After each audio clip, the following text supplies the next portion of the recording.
City-Real. City-Real, c'est vraiment la finale avant la lettre. C'est comme ça que tout le monde, évidemment, l'appelle. Ce match City-Real a un petit peu éclipsé le derby milanais, même si le derby milanais est un match qui fait rêver, surtout les Italiens, vous allez me dire.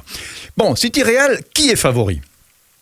Sincèrement, je dirais que le match, c'est des faits de match qui vont décider de qui va gagner, qui ne va pas gagner.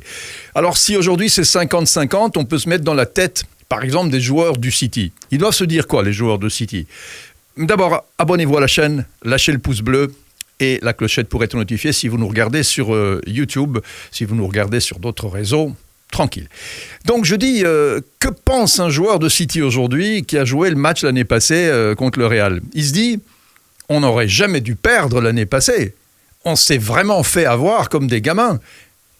Je veux dire, à quelques minutes de la fin, le City était largement qualifié. Ils avaient raté des occasions au match aller à ne plus savoir où les mettre. Ils se retrouvent vraiment à quelques secondes de la fin avec une finale qui se prospecte devant eux. Et boum, fatal, les buts de Benzema, les actions extraordinaires qui font que, évidemment, City passe encore une fois à côté. Et là, je suppose que Guardiola, dans les vestiaires, il a très bien joué le jeu certainement. Il a dit, c'est pas grave les gars, c'est pas grave, on reviendra. D'ailleurs, Guardiola, il est très fort pour descendre la pression. C'est-à-dire, ok, quand il dit par exemple, Michael Jordan, il a joué 16 finales, il en a gagné que 6, donc il a beaucoup plus perdu que gagné. C'est vrai, dans le sport, on perd beaucoup plus souvent qu'on ne gagne. Mais en même temps, c'est une façon d'évacuer la pression. Ça veut dire, n'attendez pas trop de nous. C'est normal qu'on perde. C'est logique qu'on perde. Oui, sauf que c'est chaque année maintenant que c'est comme ça. Et quand on a mis des centaines de millions dans un club, est-ce que vraiment c'est normal de perdre ?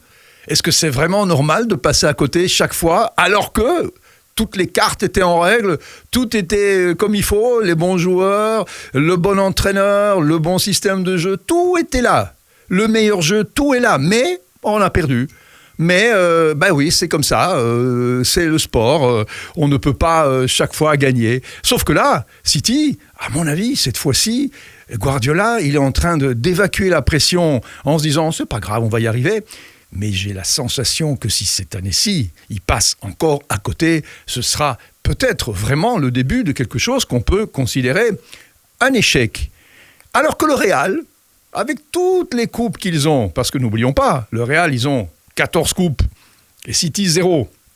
Dans la tête, ça trotte, ça. 14 coupes, 0. Le Real se dit, c'est pas grave, ça a toujours marché comme ça. On ne touche pas ce qui fonctionne. On ne touche pas la machine, on ne touche pas la vieille voiture, même si elle est luxueuse, géniale, extraordinaire.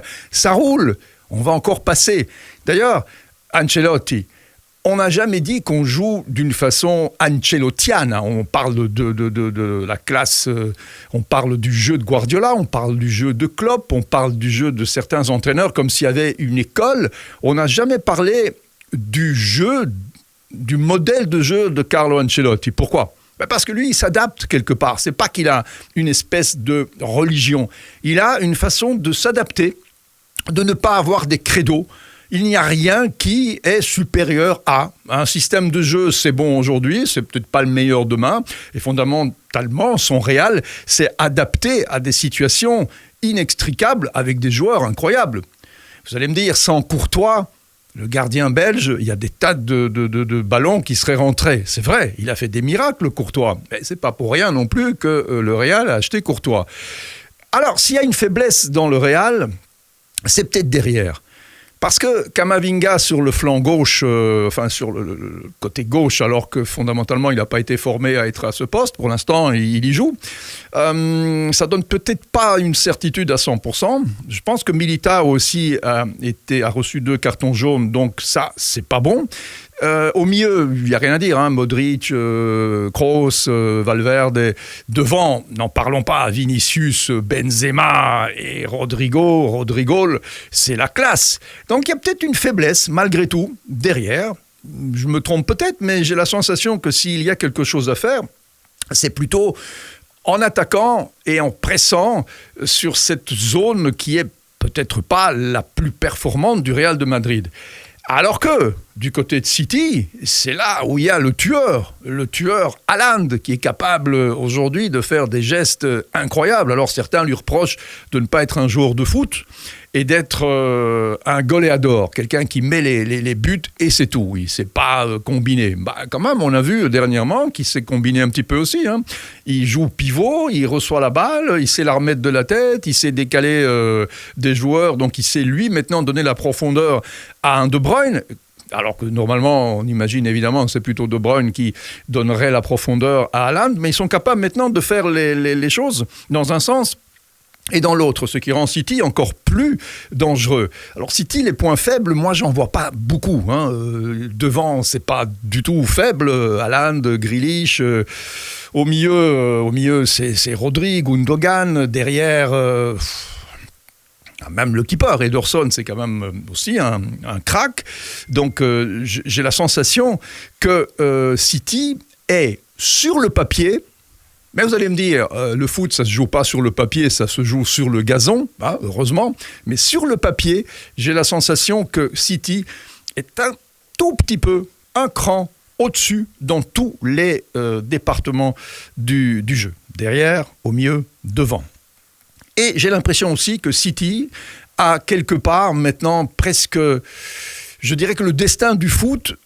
si à un moment donné il doit tourner, c'est peut-être dans ce sens-là, dans le sens que le Real a eu beaucoup de chance, même si je ne dis pas de la chance qu'il ne méritait pas.